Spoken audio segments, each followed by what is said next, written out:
new pinball contract manufacturer. It's the end of the Big Lebowski.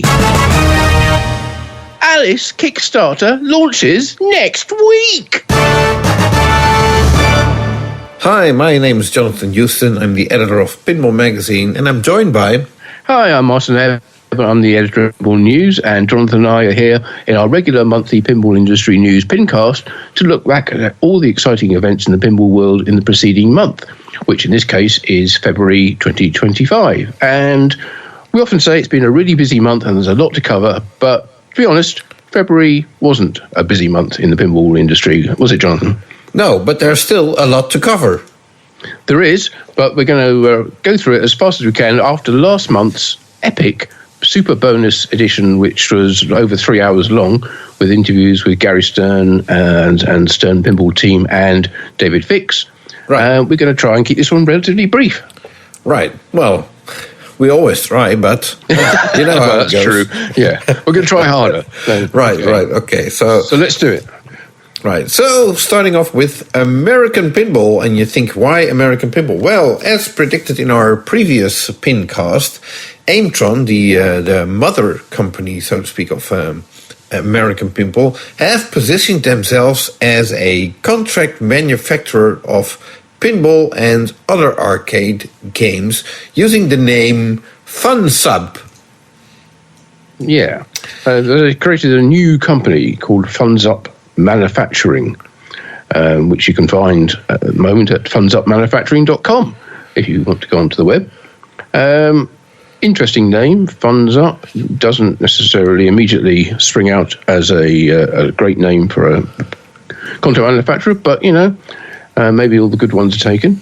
It's not terrible. There is a slight problem in that if you search online for FunSup, you will immediately find that they are FunSup is a brand of stand-up paddle boards. Right. So Fun SUP. Those are all the results you'll get at the moment on Google, or the first 100 results you'll get if you search for FunSup. And here's the first theme of their pinball machine. Yeah, it could be. Yes, a first paddleboard pinball.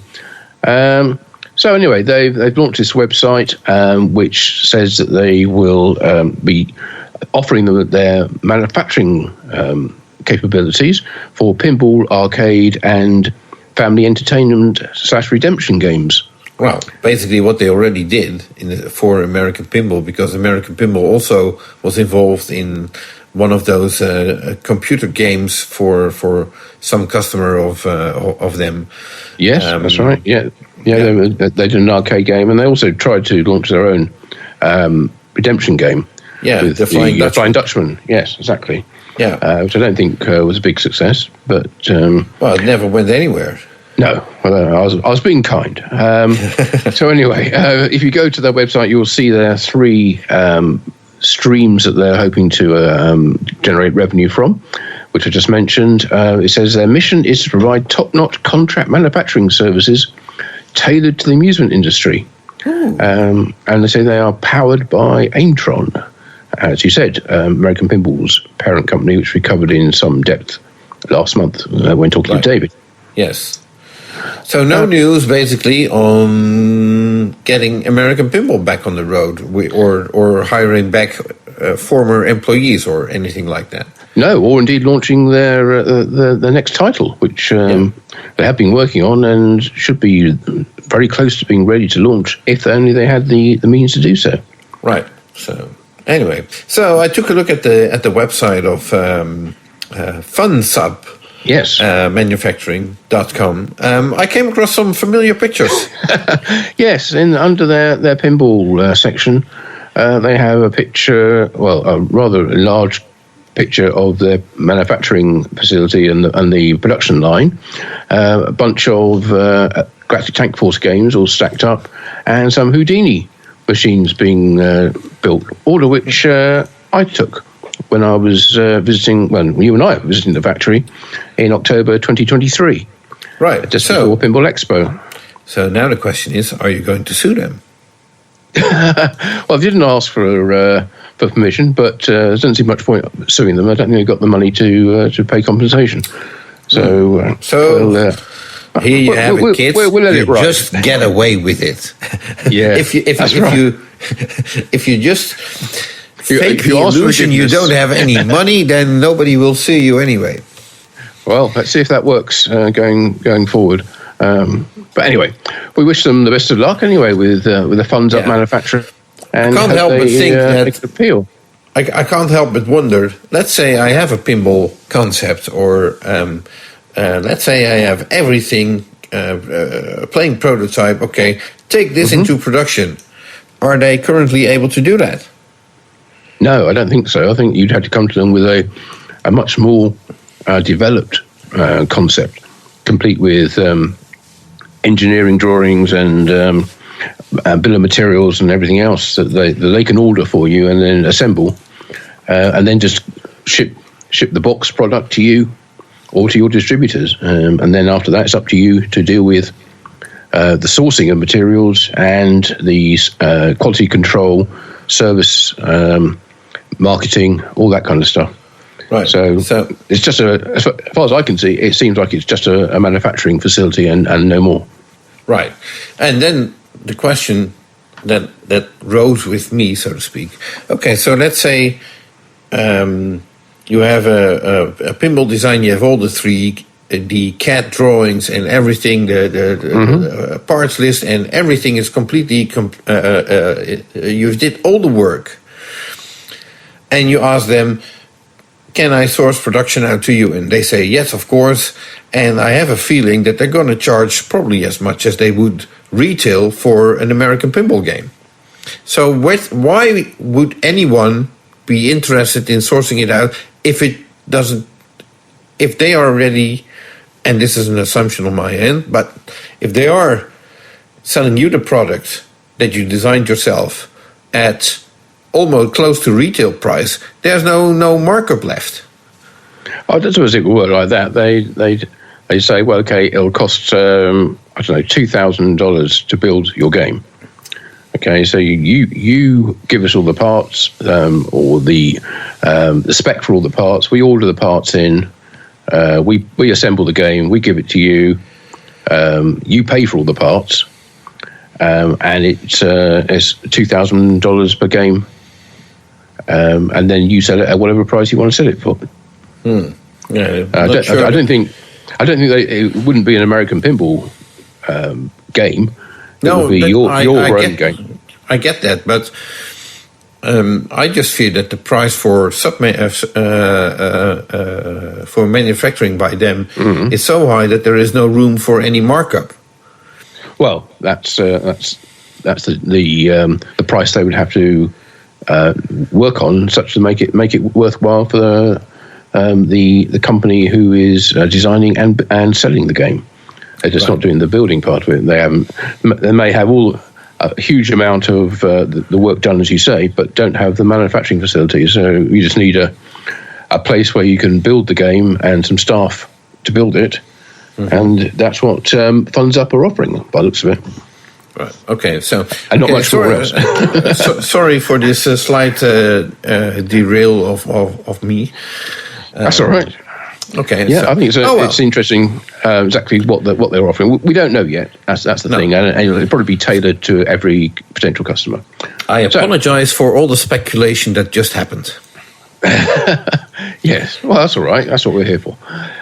So anyway, that's pretty much the news from Aimtron / American Pinball for this month. I don't think there's anything else we can add to that. So let's move on to our second headline, which is the end of the Big Lebowski. Oh my God. Yes, at long last, the Big Lebowski machine has rolled off the production line at Dutch Pinball.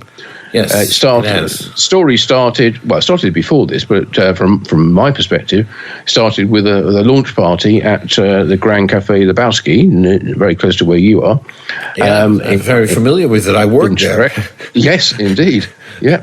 So that was back on the 27th of September, 2014. Yes. That launch party was. So, and the last game rolled off the production line 10 years and 5 months after that. Well, I'm pretty sure they were, first of all, not expecting it to be that long. No, I'm sure they weren't. But there's a plus side on it because, okay, I'm also sure they weren't expecting production to be as large as it was. No, and I'm trying to think. I can't imagine any other company who, certainly in the pinball business, who's been manufacturing one single title for over 10 years. Well, there's With gaps. I was going to say that there's some notes there. Yes. So, yeah. But well, it's good to see that Dutch pinball are where they are now, in the sense that they look to be they dug themselves out of a hole. Let's put it absolutely. like that. I think kudos certainly to Barry and everybody else involved in making that happen. So we covered that in the past, but it means now that we can move on to the next title.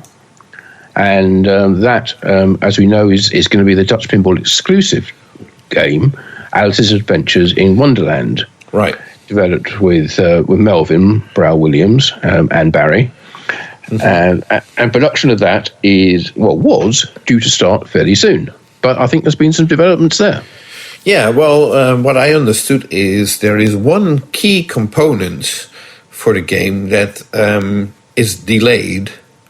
And as such, the full production of the game is delayed as well. That key component is expected to arrive mid-March. And in the meantime, they are starting on getting the production line in order, so that all stations know what to do and what to put in, and the pre-production of cabinets, sub-assemblies, and all that kind of stuff that will begin, but they can only build up to a certain point, of course, and then they are going to need that key component. And we don't know what it is at this point. Apparently it's not the cabinet. No. Okay. I do not know what it is, but oh well. Presumably something bespoke for that particular game, not a sort of standard.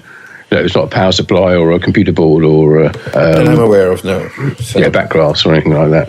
Right. Could be the back glass, I suppose. But, yeah. Okay. Well, could be the cat for the topper. Yeah. Yeah, that's expected to arrive mid-March, I think you said. So, well, we're at the beginning of March, so only looking for a couple of weeks' time. And is this? I'm asking you this, and I don't know whether you know, but is this going to be built in the other factory, the exclusive factory across the street? Because I know they were planning to move all the production over there and make the existing manufacturing building into development. Right. No, I don't think so. And I do have some additional info,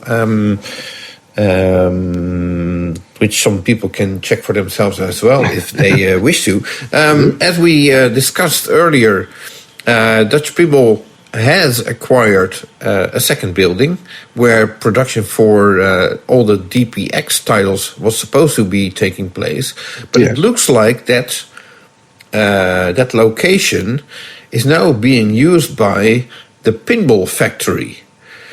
And if you look it up on Google Maps, which I just did, then it clearly shows Dutch Pinball being on the opposite. Literally across the street of that location. And there's a link with the URL for, if I translate it, it's flippermechanic.nl, but it's in Dutch. So, which is, it's just that they fix your pinball machine. But on Google Maps, the Pinball Factory is listed as an arcade location. So I'm not sure exactly what to think of that. I have no further details. I didn't talk to Barry about it, but it was pointed out to me to look into. So I literally just did. Okay. I can confirm that Google Maps is listing the Pinball Factory at the location that was supposed to be the DPX factory, and it's basically telling me that they're going to be building these Alice's Adventures in Wonderland games in the same location as they were building the Big Lebowski. Okay, and it's just a hinge, not confirmed. So we don't know anything about this Pinball Factory company. No. Okay. Other than wouldn't happen to be Melvin's by any chance. I'm guessing because trying to see what the website says. We repair, restore, maintain, and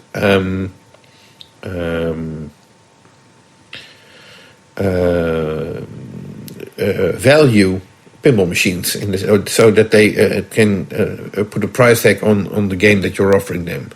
You can rent pinball machines or get them for operation. Sounds like an operator then, really, and a restorer. Okay, so interesting change of use then for that, or potential. Yeah, from what I understand, it's basically someone else who is renting a bunch of space. Right. Okay. And they apparently they also have a commercial location in Malik, which I have no idea where that is. Oh, okay. So, anyway. Well, we'll investigate that, and we'll come back next month with more details of exactly what's going on with the Dutch Pinball factories, and whether they still have two, or whether they only have one now. And they've let one of them go. Anyway, we were talking about Alice in Wonderland, or Alice's Adventures in Wonderland, being the title of the Dutch Pinball exclusive game. But they are, of course, not the only company developing an Alice in Wonderland game, because Wonderland Amusements are also developing a very different product, which they have made, shown several times, and they have very recently shown a new video in their February monthly update, which showed all the full back box and cabinet artwork, inner cabinet decals, artwork on the bottom apron, a caterpillar sculpt, ramp artwork on both of the ramps, an improved castle sculpt for the Queen of Hearts castle, an updated Mad Hatter's Tea Party table sculpt, and also, although it wasn't shown in the video, it wasn't shown on the game in the video, I should say, they also have new, brighter playfield artwork, because the previous artwork was thought to be rather sort of muddy and dim, so they've got a brighter version of that to show separately from the game that was shown. There was some flipping going on with the game. There was suggestion before that it was quite difficult to shoot some of the ramps, but they were quite easy to shoot in the video that was shown, so that was good. And as you may recall, this is an 80% size version of a full-size pinball machine, so it's not exactly the same full size, 80% in dimensions, and has a smaller ball. Sorry, carry on. Right. Yeah, no, while you were saying 80% of a full pinball machine, I was going to say, think of it as a safecracker size. Yes. I haven't actually, I have got my hand on the cabinet, but it was only the cabinet when I saw it last, so it'd be interested to see whether they bring that game to any pinball shows. Now, this is a game which is designed by the Arcade 1-Up people, or the team behind that, so they have a lot of experience in marketing games and marketing low-cost versions of expensive arcade games, which is exactly what this is, because the team have throughout said their intention is to hit a price tag of below $1,000. Right.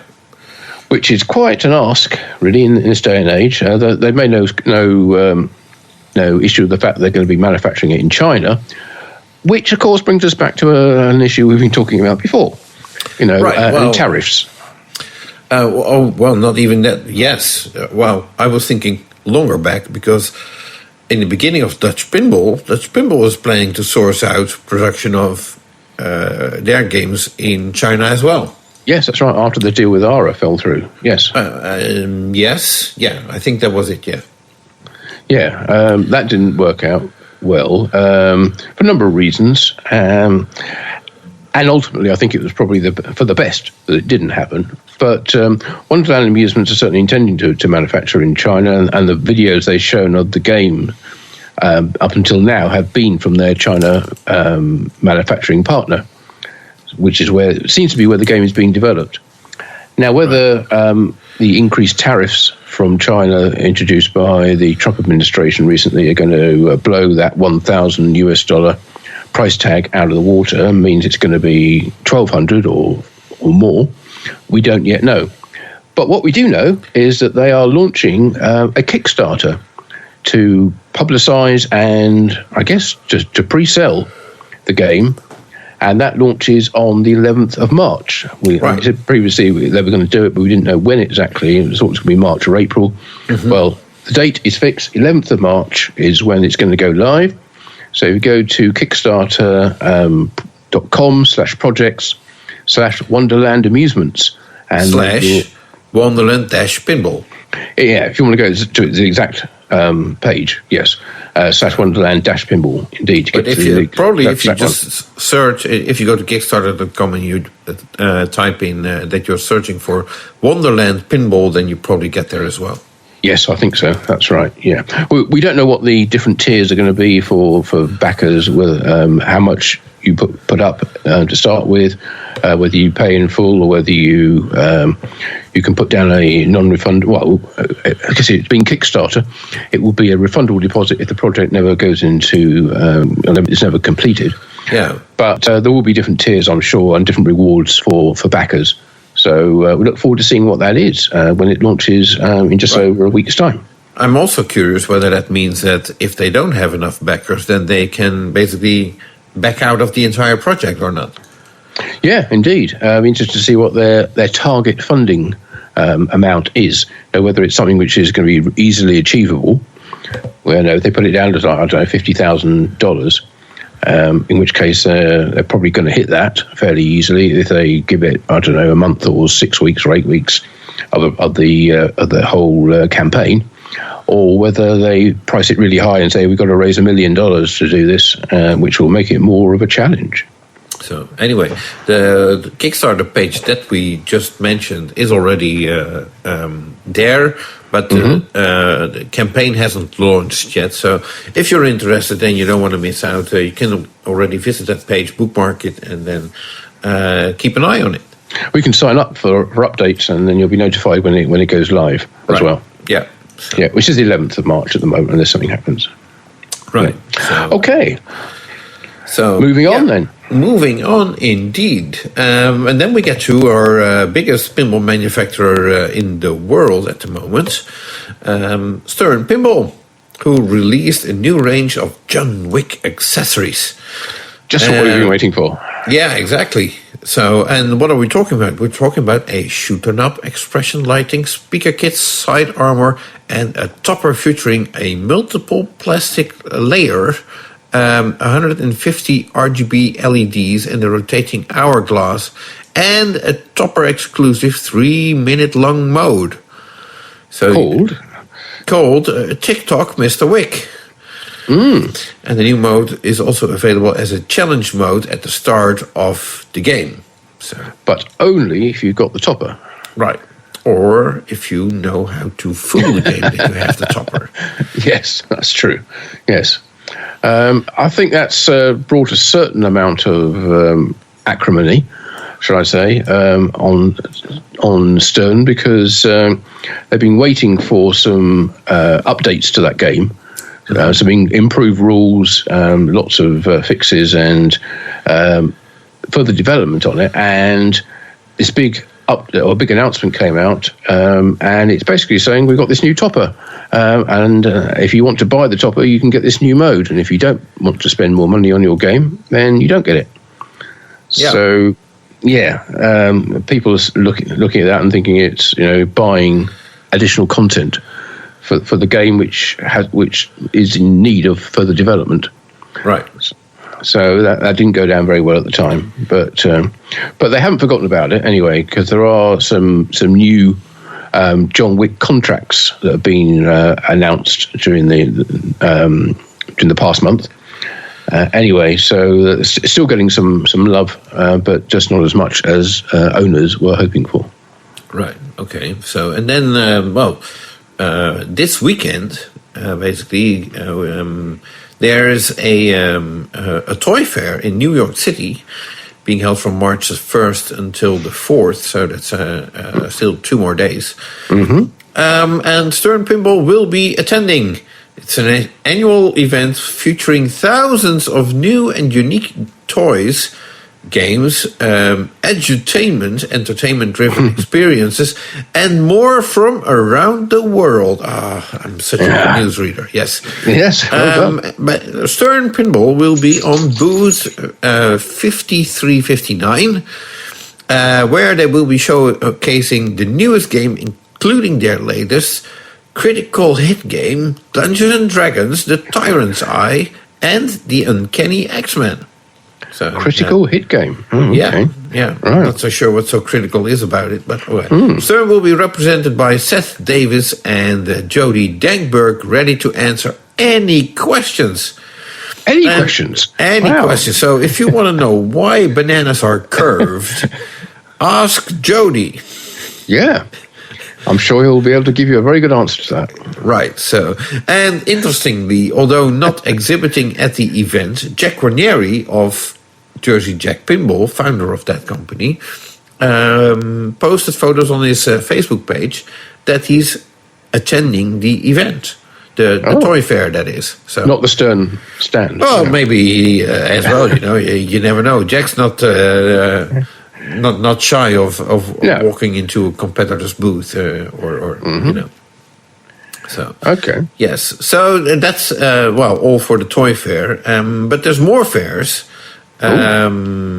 MagicCon in Chicago also took place. Not exactly sure when, but Stern did attend with Dungeons and Dragons.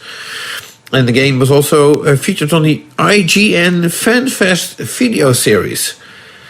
So it's all just a bit promo for Dungeons and Dragons, of course. You already mentioned they added some new contracts for John Wick, but also achievement badges for those who are playing on Insider Connected for March to coincide with non-pinball events such as the Oscars, St. Patrick's Day, Pi Day, which is the 14th of March, and some others as well. So.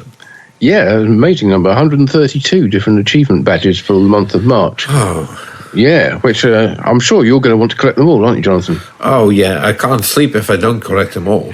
Well, okay, we won't keep you away from your Insider Connected game then.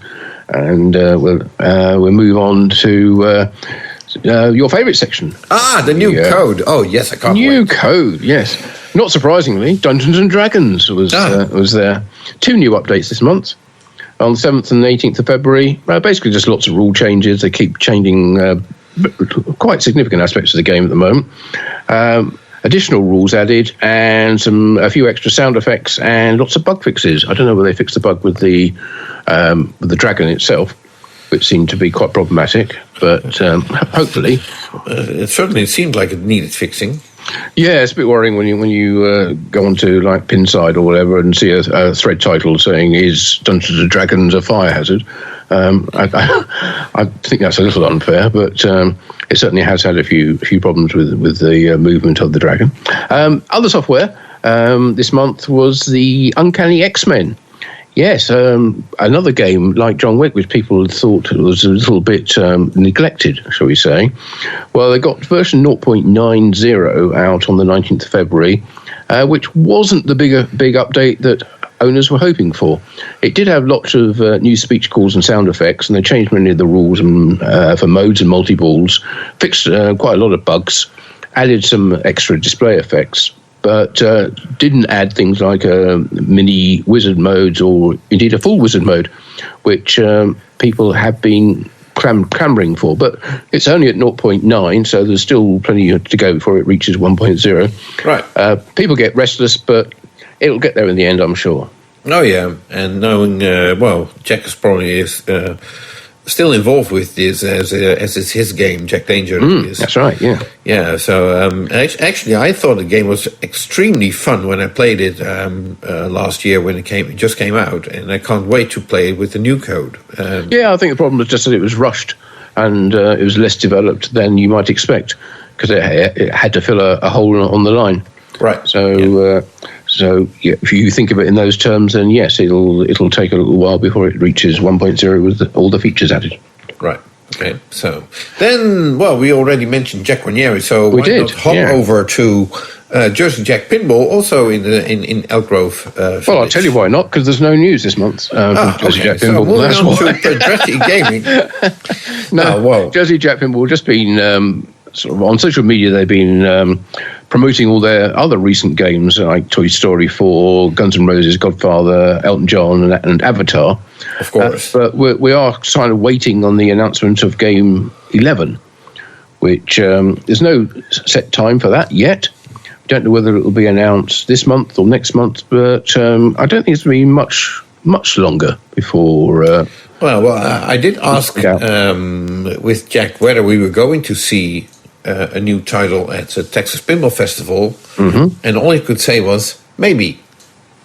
Well, there's only a couple of weeks to that, so you would, as pinball companies these days tend to, if they haven't started teasing it in the next couple of days, with little sections of playfield or a little trailer video or tease video or something related to the game that you have to try and guess what it is, then which they can then extend over the next couple of weeks. I don't think it's going to be at Texas.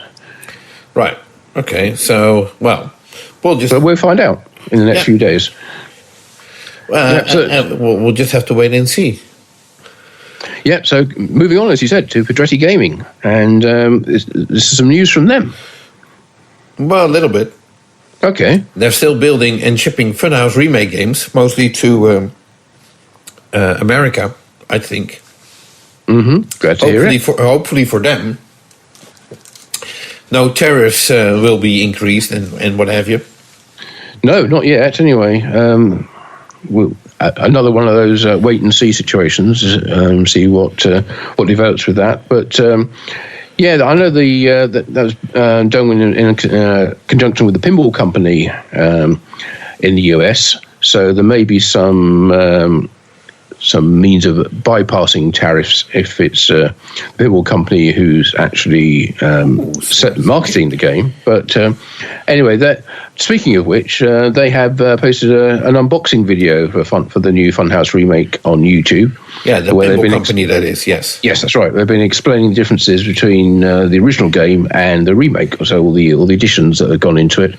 Yeah. You can go to YouTube, and I'm sure if you go to the Pinball Company and Funhouse and search for those two on there, you will get the link to it, which is, as usual, a bunch of random or semi-random characters and numbers and other symbols in the URL. So we won't try and relate it all here, but it's easy enough to find, I'm sure. Right. So, and the latest news, which Pedretti shared on their Facebook page, was that they joined the Blue Sky social platform. Oh, right. Okay. I'll hop over there and follow them on there as well then. I'm not sure whether they're going to be posting any different content than on Facebook and Instagram and what have you. So I also have no idea whether Blue Sky is a very popular social network experience or whatever you want to call it. But well, I was on there yesterday having a look, seeing it seems to have very similar stuff to Facebook at the moment, to be honest. But but probably with a smaller number of users. Okay, so we'll just wait and see how that develops. Maybe it's the next best thing since sliced bread. So who knows?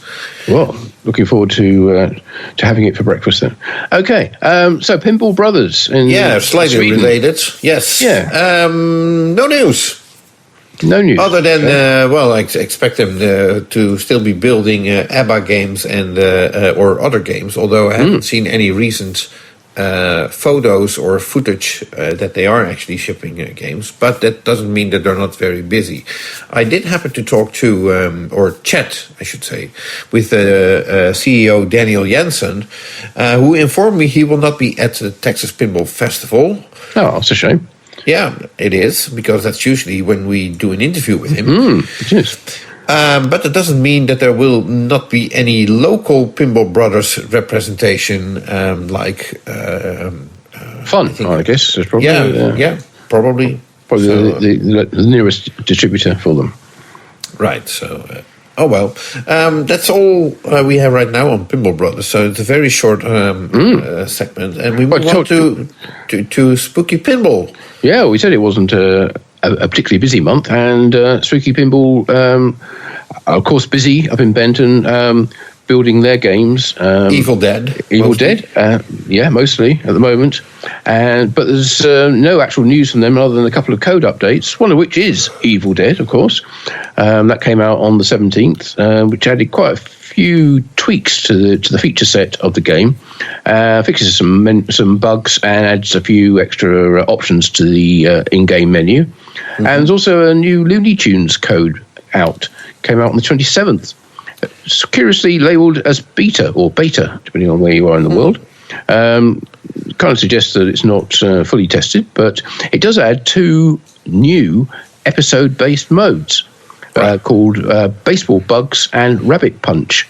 So nice to keep getting extra content added to that game, not just bug fixes or tweaks to the rules, but whole new modes added. Right. So good work to the team working on Looney Tunes.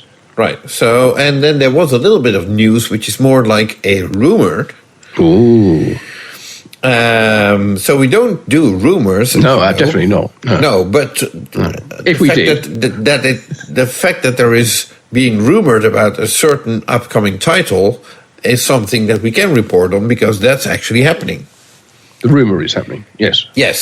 So, and the rumor being that Spooky Pinball is apparently going to be making the Motorhead game that they showed in their booth last year at the Texas Pinball Festival. I think that was from Dave Peck. Road to Dave. Yes, indeed. Yeah.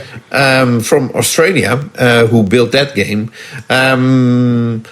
So the curious thing is, apparently Spooky was asked whether they are going to be building that game, and the response was not in 2025.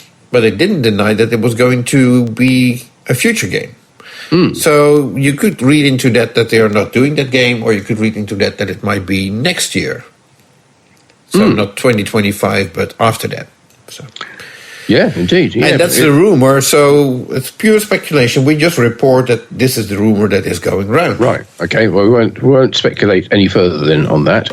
And it was a good game, though. It was a very good game, yes, and certainly worthy of being taken to the big time. So, and Spooky will be a good manufacturing partner to develop it further. Right. But if they were to take it on board, yeah. So let's move further south. We talked about Texas, and a local Texas company, relatively local Texas company, is Multimorphic, based in Round Rock in Texas. They are currently building the final pre-order batch of the Princess Bride playfield modules. If you remember, they said they're going to be building them in batches, where they've basically one a month.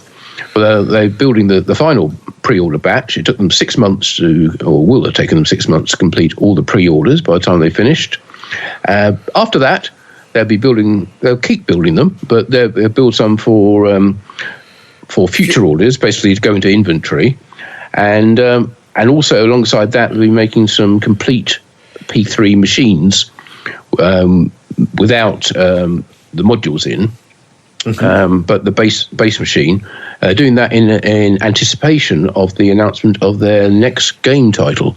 Right. So when they do that, and they will just be able to build a whole bunch of modules to go into these complete machines, which they are building, will be building very shortly. So that will save them a lot of time and be able to get games to buyers earlier than they would otherwise, than if they started from scratch. Right. So that probably means that we won't see a new title from Multimorphic at the upcoming Texas Pinball Festival, which is a pity. Mm-hmm. Yeah, that's probably the case. But, we look forward to it anyway. And it's a good thing to know that once they are ready to announce and reveal and what have you, that they also will be available in the possibility to ship rather quickly. Yeah, absolutely, which is what all companies want. They want to be able to get in on that initial launch buzz. Right. Other news from Multimorphic. Well, last month we talked about their referrer program, where if you are a P3 owner, you can refer a new buyer to Multimorphic, and if they go ahead and purchase a game and a game module, then there's some benefits in terms of store credit to both the referrer and the new buyer. I think the new buyer gets some money off their purchase as well. Well, they're now offering to help promote P3 streamers. So if you have a P3 and go online and stream your games, and then Multimorphic want to know about it, they want to help promote your stream, and they are offering to provide some swag that you can give away as prizes during your stream. So if you're interested in doing that, then you just contact sales@multimorphic.com, and they will give you all the details and how to go about hooking up and telling Multimorphic what it is you're doing and getting some swag from them. So that'd be nice. I should probably send an email to them as well, asking for some swag for the So You Think You Know Pinball quiz, which we will be hosting at the Texas Pinball Festival in a couple of weeks. You're right. Yes, definitely. We will be hitting them up for more of their most generous sponsorship that they've been able to provide over the past few years. Right. Yeah. Meanwhile, Multimorphic have been was looking forward to future production. They've been looking back at the timeline of development of the P3 pinball platform. Ever since it began, probably 13 years ago or more, really. I've been fortunate to have been able to report on that for Pinball News ever since March 2012. Wow. Good 13 years ago, back before the company was even called Multimorphic. It was Pinball Controllers back then. Pinballcontrollers.com was their website. I think the website's still there. But that's when Jerry and co were really focusing, before that, were focusing on the P-Rock system and the add-on boards for that. But then the P3 was created as a means of demonstrating the potential of the P-Rock system and the kind of things you could do with it. And it's all pretty much grown from that. So, yes, I remember seeing it back at Jerry's house. My first visit there, and him and Les and Brandon were working on it, and it's come a long way since then with various iterations of cabinet.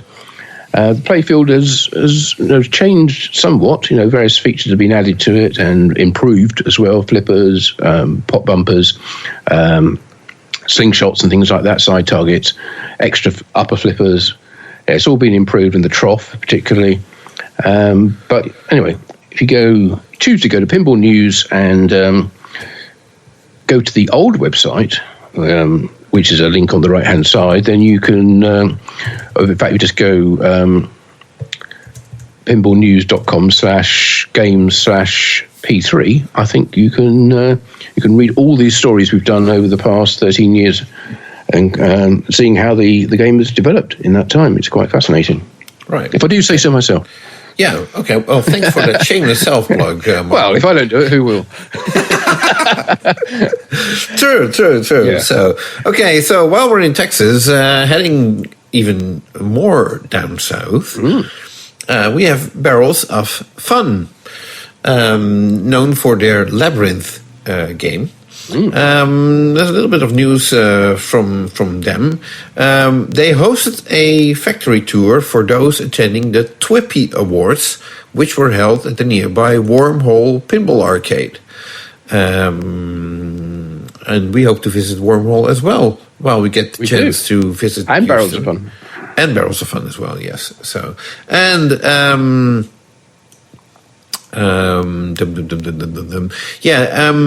So a factory tour. People are eagerly awaiting a new game from Barrels of Fun.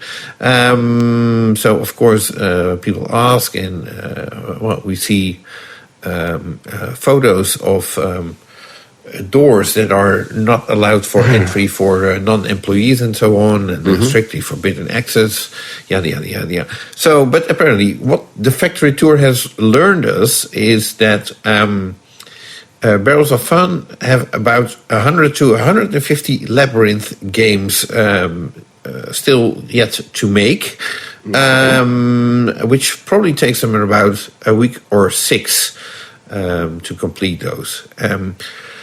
While the game initially was announced as a run of 1,100, the company has decided to cap the production of Labyrinth at 1,004 games. Basically 1,000 less. And, 100 less. Oh, sorry, 100 less. Yeah. Math is not my strong side. Sorry. So. Okay. So, do you think? Just speculating here, is that the number of orders they've got, and they've decided they're not going to take any new orders on the game? Yeah, something like that. So. I don't think there's any significance to the 1,004 number, is there, in relation to the theme? No, I don't think so. No, it's probably, okay, these are the orders that we have. Maybe we build a little bit of inventory to ship to distributors if there's more demand. And that's probably it. So now Barrels did show off a new pinball machines to people who took the tour. At least that's what we understood from Don's Pinball podcast. But the game that they saw is not going to be the next game, which makes you wonder, what game did they see? Yeah, I've heard various suggestions, one of which included Dune. Whether it was the original Dune or Dune 2, I don't know. But I don't know whether that's accurate or just mischief. But I haven't actually seen it confirmed anywhere. But it's another fact that we're reporting a rumor. Yes. Well, maybe, I'm not saying definitely, but maybe we'll be able to bring some more information on that in next month's PINcast after we've had a visit to Barrels of Fun. Well, I'm speaking too soon here, but I think we might be able to interview David Van Ness for our next PINcast. I would certainly hope so. I'm sure he's got plenty to tell us about where they are, what they've done, what they've decided, and where they're going. Yep. Right. Okay. So that's about it, I think, isn't it? I think so. I'm trying to think. I did see a post on Facebook of Labyrinth games finally arriving in Europe. Yes, that's right. Yeah, that was Stefan at RS Pinball, wasn't it? Yes, I think so. So for those in Europe who have been waiting for their Labyrinth games, well, if you ordered one with Stefan, then you're probably about to get one. I think I saw a post on Facebook from Retro Arcade Specialists in the UK with a big stack of toppers for Labyrinth, so which have arrived in the UK. So I think the people in the UK who had ordered a topper for the game should either have got it by now or will be getting it soon. Right, or you just get the topper and then... Yes, and then you wait for the game. Yeah, exactly. So, oh well, anyway. So, that rounds it up for Barrels of Fun, but we expect more news in our upcoming episode at the beginning of March, which will be, of course, at the end of beginning of April, actually. Oh, sorry, March. Oh, terrible. But that will be after the Texas Pinball Festival. So hopefully there will be news from from Barrels of Fun. Well, there's lots of news from the show, I think. Right, other manufacturers, as you were about to say.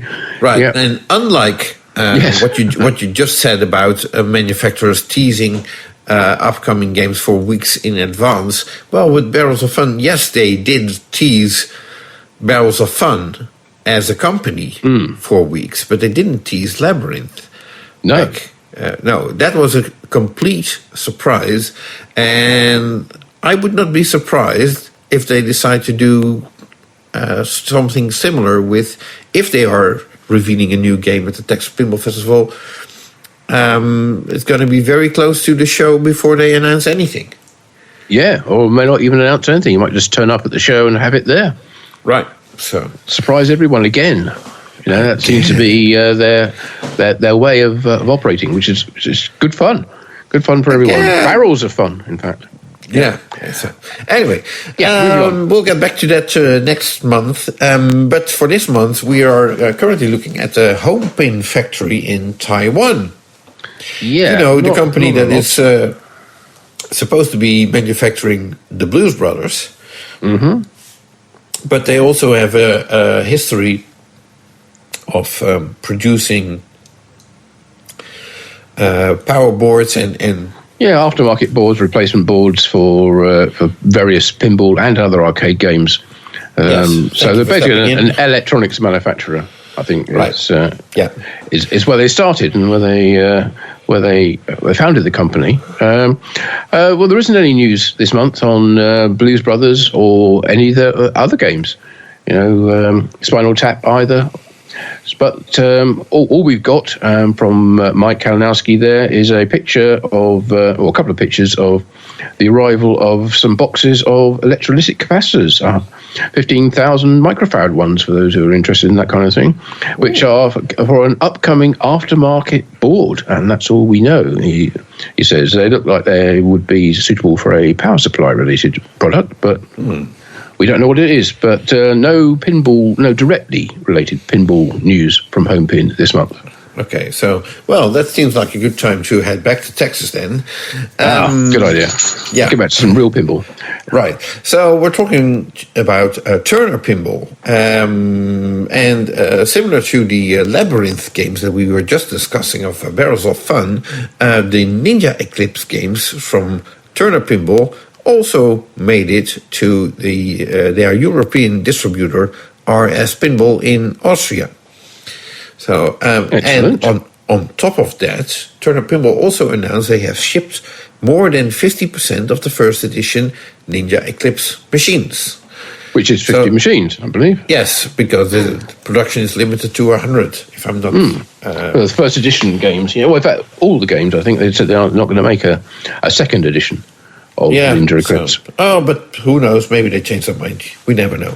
Not that they have a history of changing their mind. Don't get me wrong. No. So we'll just just wait and see. But congratulations to Turner Pinball for it's a great start for their launch title. Really. Yeah. I think it's gone down very well now in the state that they got the final game in. Now, after going through a number of iterations, as we're talking about with Multimorphic, not as many as them, but having gone from their sort of super light version, which with the small cabinet and the thin back box that people didn't really like very much, they seem to have come up with a winner with the first edition production game. So congratulations to them. Look forward to seeing what they come up with for game 2, which can't be that far away. Right. So, and then, speaking of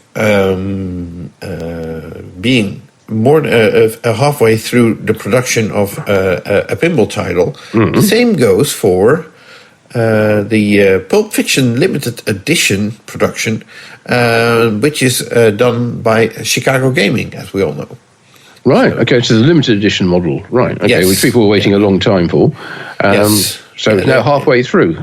Yeah, which is a production of 1,000. So that's over 500 machines by now. Great. Okay. That's the only news I have from Chicago Gaming, by the way. Yeah, well, that's more than the news we've got from Pinball Adventures in Canada. Oh, yeah. Who, despite all the talk about tariffs, and which I think are about to come into force very soon between the US and Canada, and no doubt there will be retaliatory tariffs as well on American products in Canada, which might make American pinball games, not American pinball, but US pinball games, quite expensive up there. It seemed like a good opportunity for Pinball Adventures to get in and sell to the Canadian market. But we haven't got any news from them yet. There's no sign of them ramping up production ahead of any potential tariffs coming in. Right. Well, the good news is if you don't have any games to sell, there won't be any tariffs applied either. That's true.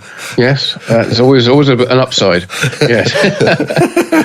Well, let's look at the company that has got some product to sell, and are not so far in the target for tariffs. Well, that could change, of course, at any moment. That's Hexa Pinball, who are based over in France. Right. They remember a while ago we reported that they were running this scheme whereby if you ordered a Hexa Pinball game, the Space Hunt game from them, then you could go to the factory and help build your own game alongside the team there. Not sure whether that's a scheme. It sounds so devious, or a plan, or an offer, shall we say then? Yeah.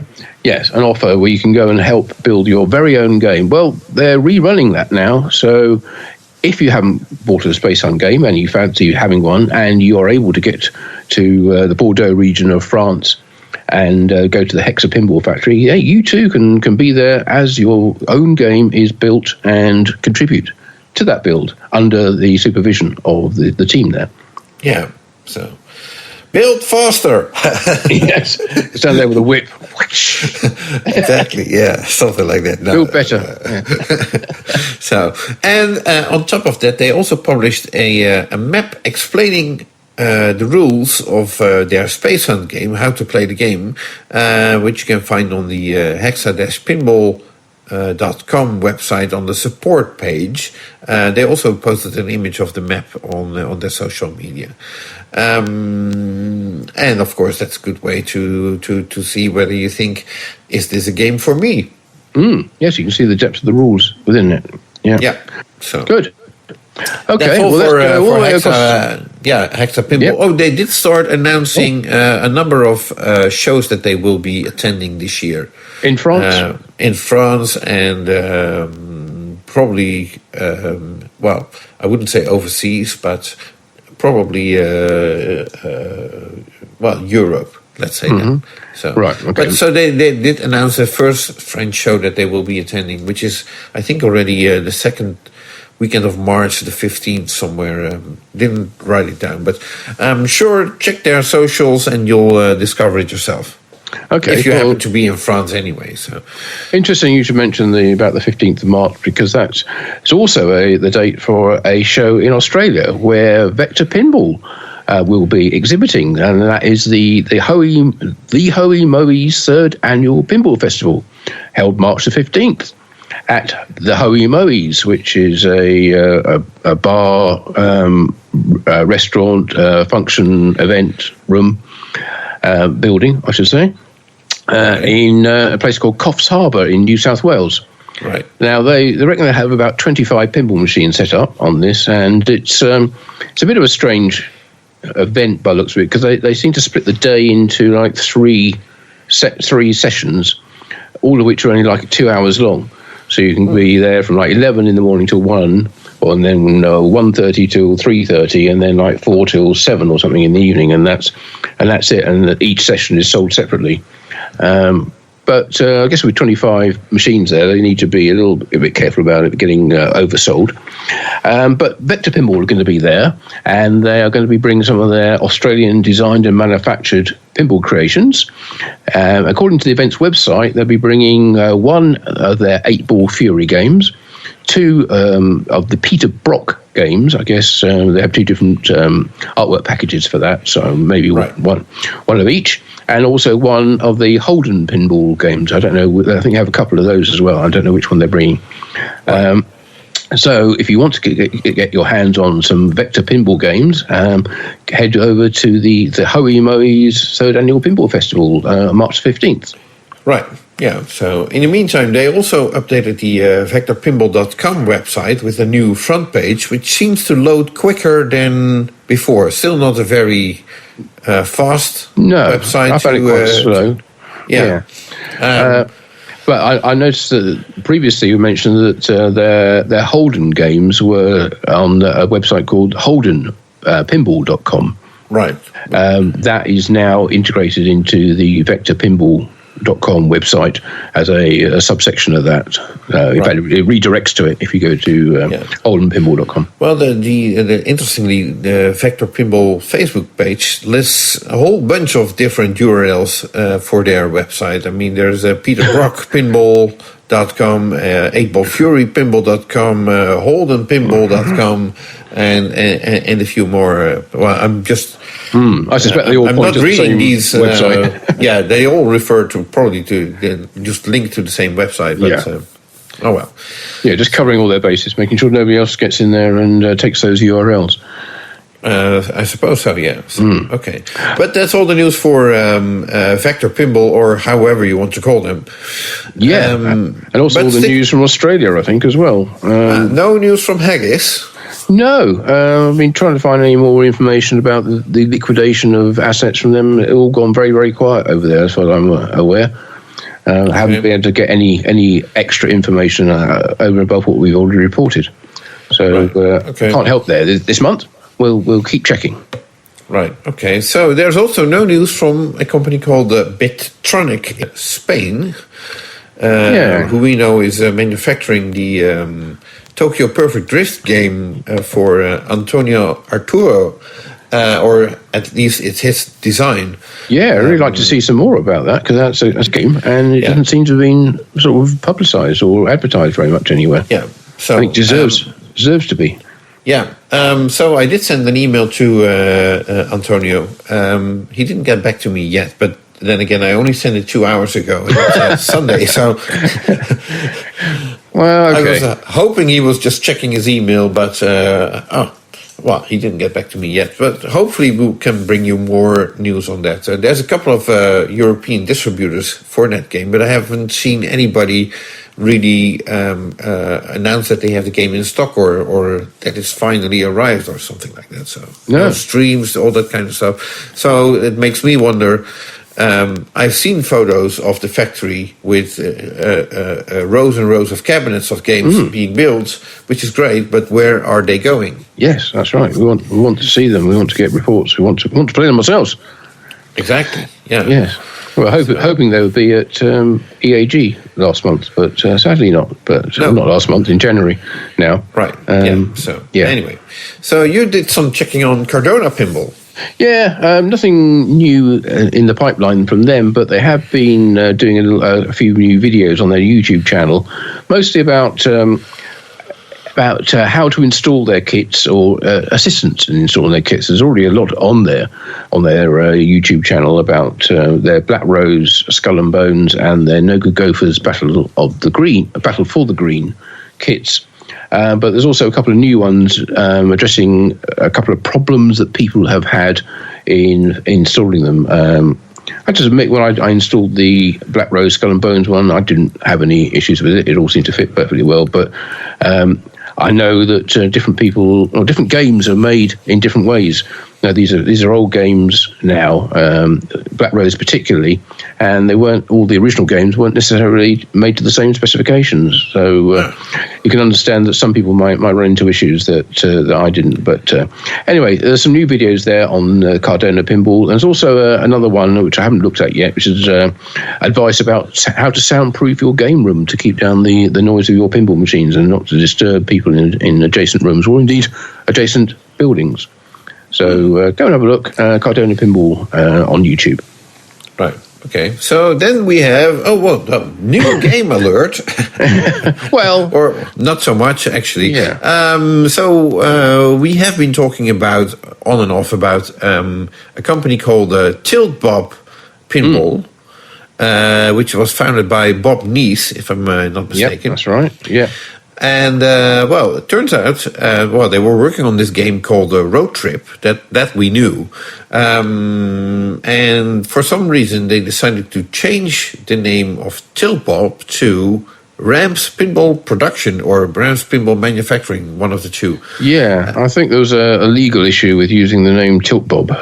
As a manufacturer, I don't quite know what it was or why. It seems a strange thing, but I guess if you get sent a cease and desist by somebody who thinks they own the right to that name, then you either fight it and spend a lot of money trying to defend your rights, or you just change your name.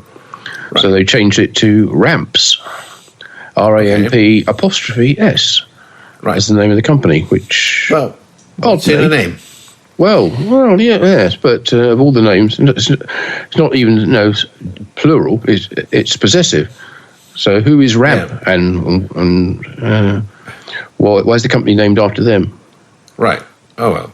So, anyway, they had a prototype of the road trip at the Pinball at the Beach show, which was hosted by Ed and Kim van der Veen last month, which was quite a big success, but we'll get to that in a little bit.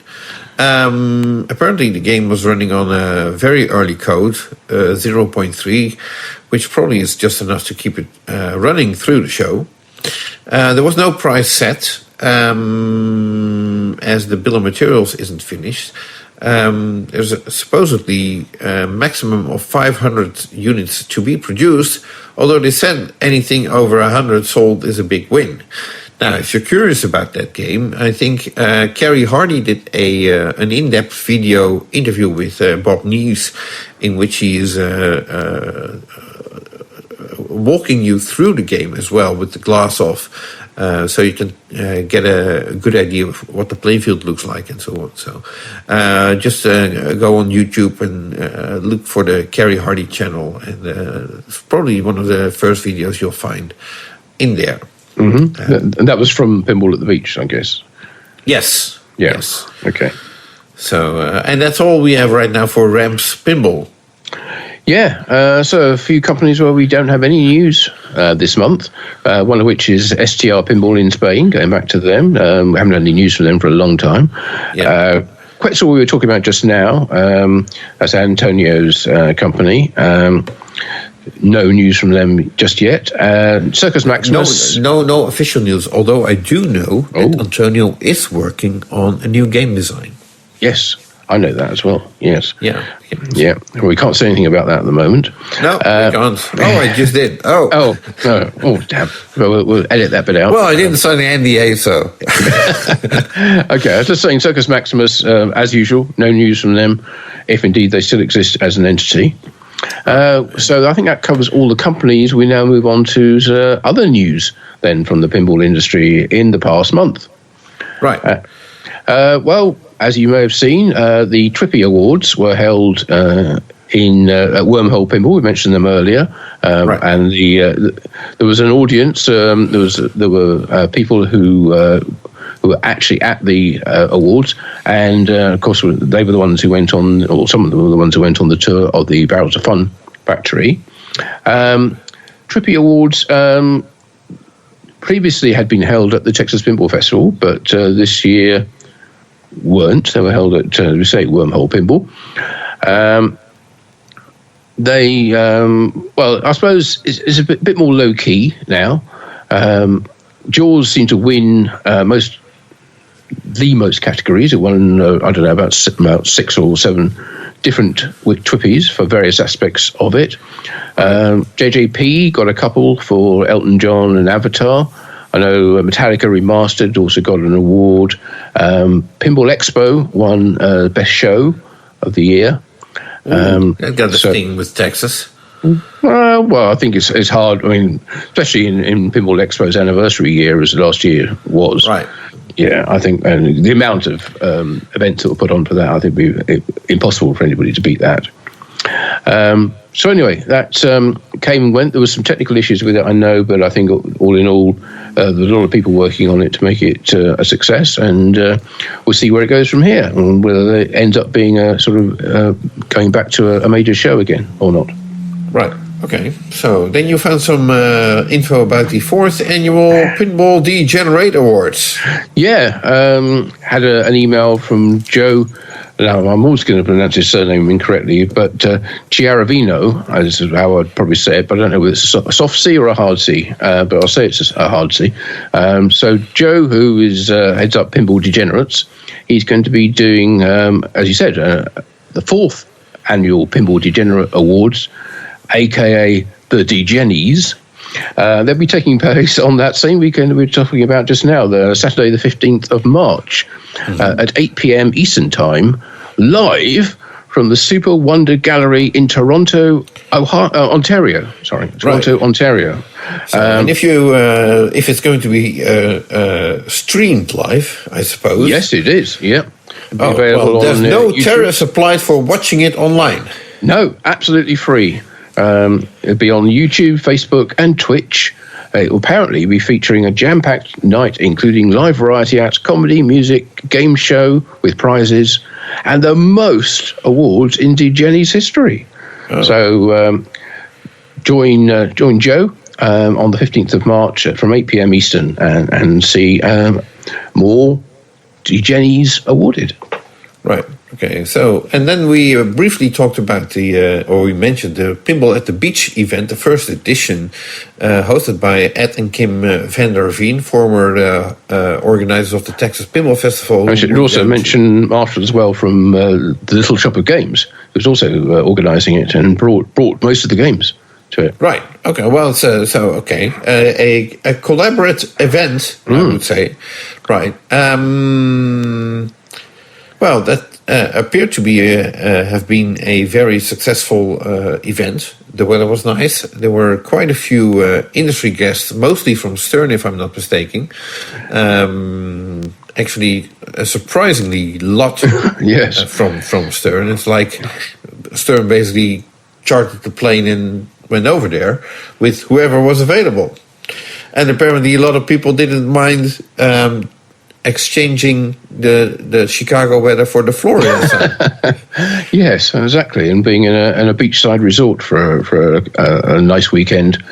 Yes, it seemed a very successful first outing for the show.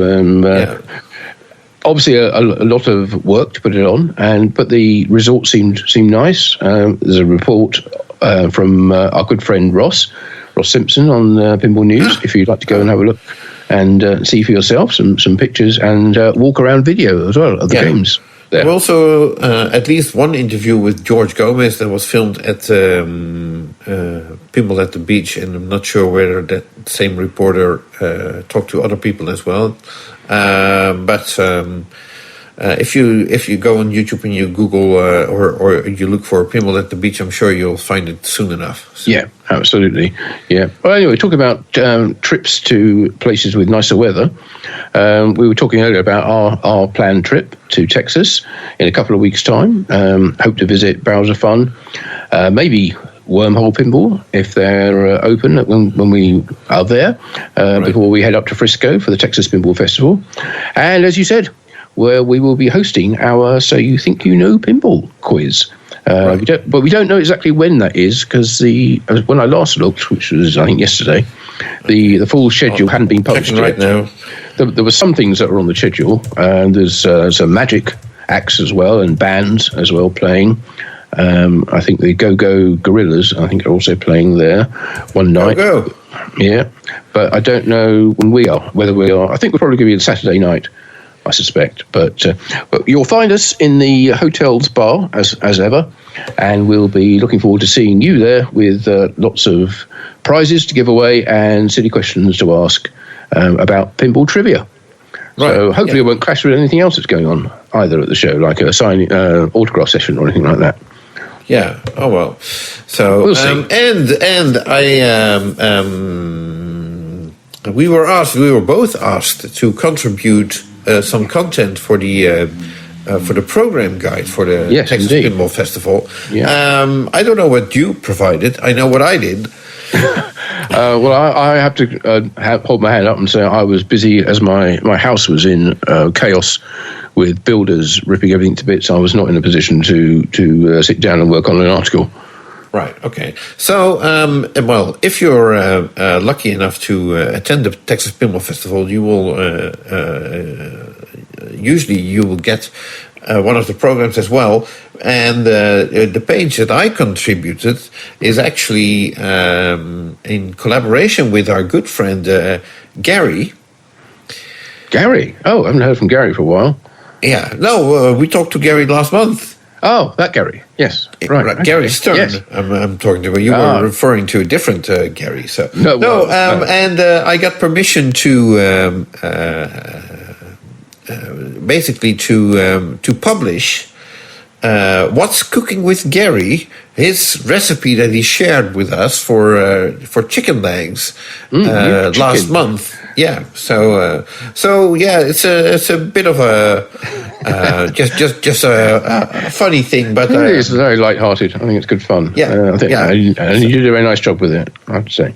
Yeah, so and it was easily approved at Stern as well. They they had a good laugh about it as well. So yeah, so Gary's recipes for a poor man's coq au vin you will find in the Texas Pinball Festival Guide this year. So well, there you go. I'm sure you'll be eager to try it as the first possible opportunity. Right. Okay. Right. So anyway, moving on, staying in Texas. To a degree. Remember, we go back to the ongoing saga of Deep Root and the civil and criminal cases against Robert Mueller by the SEC and Department of Justice. Well, a little bit of development this month. Robert has appointed yet another different attorney to represent him in the criminal case and has been granted another 90 days for that attorney to get familiar with the case. That means... Yeah, sorry. Well, I know what it means. Another delay. So, how many times are you allowed to get a different attorney? Well, I'm not sure. Because this could go on forever. It could do. Yeah. Well, it has done pretty much. Because this means that the plea hearing for the criminal trial is now being pushed back to the end of July, the 31st. And if a trial ever goes ahead, that is currently arranged for the 11th of August. Okay. So this was something that's going to be taking place about now. And then it was delayed by 90 days, and then it was another 4 months, and now it's another. Now it's the end, the middle of August at the moment. So that's assuming there are no further delays or attorney changes. And then you remember the financial penalties that Robert faced from the SEC's case, which were admitted to, the charges were admitted to. They have been deferred until after the criminal proceedings. Oh, how smart. So nothing's happening with all that until, probably until August now. So, well, that means we won't have to cover it too much unless something else changes. Like another new lawyer. Another new, or two or three, yes. Yeah. Well, we'll keep an eye on it, and if anything does change, we'll bring it to you in the next PINcast. Right. Okay. So then I have two events I would like to mention. Last month we already mentioned the dates have been announced for the European Pinball Championship taking place in Austria. I figured I'd mention that as well. So. Pinball artist Doc Watson, very familiar to us, and LCD animator Jean-Paul de Win, who we know for his work for Jersey Jack Pinball and Dutch Pinball, by the way, will be special guests at Pinball Universe the weekend of June the 14th and the 15th. This is in Germany. Yes, in Germany, indeed. In Bunde, to be precise, at Pinball Universe. And I believe 120 tickets were available. Apparently, it already sold out, but I'm not sure whether it sold out for both days. And surprisingly, I couldn't find that much info on it on the Pinball Universe website. It was actually the German Pinball Association that had some info on this event. So, oh well. And then a little further down the calendar, the dates for the Dutch Pinball Open Expo for 2025 have also been set. November again, but this time a little later in the month. November the 21st until the 23rd. So in the same location as the last 2 years, which were very successful events, by the way, in Veldhoven near Eindhoven. That is so easy to fly in if you're flying into Eindhoven Airport, and it's still the same. The former monastery with hotel rooms attached and so on, and yes, an amazing venue, huge. One thing to be aware of if you are flying into Eindhoven is that what happened last year was on the evening of the last day, on the Sunday, there was thick fog in the whole area, and all flights out of Eindhoven were cancelled. So the people from the UK who had flights out in the evening didn't have flights out in the evening and had to stay overnight until they could get either the next day's flights or go up to Amsterdam and fly to Schiphol to get back home. So apparently that's not an uncommon event at Eindhoven Airport. No, true. I had when I was flying in for EAG Expo, I had the same experience in the sense that there was fog, and as a result, the airline I was flying with decided that it would be easier for them to transport everybody to an airport in Germany with buses, and then we could fly from there. So that got me a 5-hour delay as well. So something to be aware of. Anyway, if you're planning to fly in or out of Eindhoven, I'm flying in and out of Amsterdam because there's a good train which runs between the two cities. Yeah. So, well, and well, I guess that rounds it up for all the news that we can offer you this month. I think it does. Yeah. So we'll be back with the next PINcast at the start of April, where we'll be looking back at all the events in the wonderful world of pinball throughout this month, the exciting month of March, which will include, of course, our visit to Texas Pinball Festival and other locations on that trip.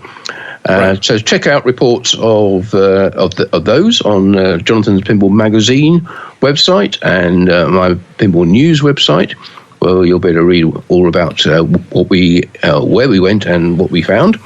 And we look forward to seeing as many of you as possible at our So You Think You Know Pinball free prize quiz at the Texas Pinball Festival itself. So until then, I'll say from me, Martin Ebb of Pinball News. And from me, my name is Jonathan Houston. I'm the editor of Pinball Magazine. We hope you have a fantastic, magical March. Magical. And we look forward to joining you again next month for the next edition of the Pinball Industry News PINcast.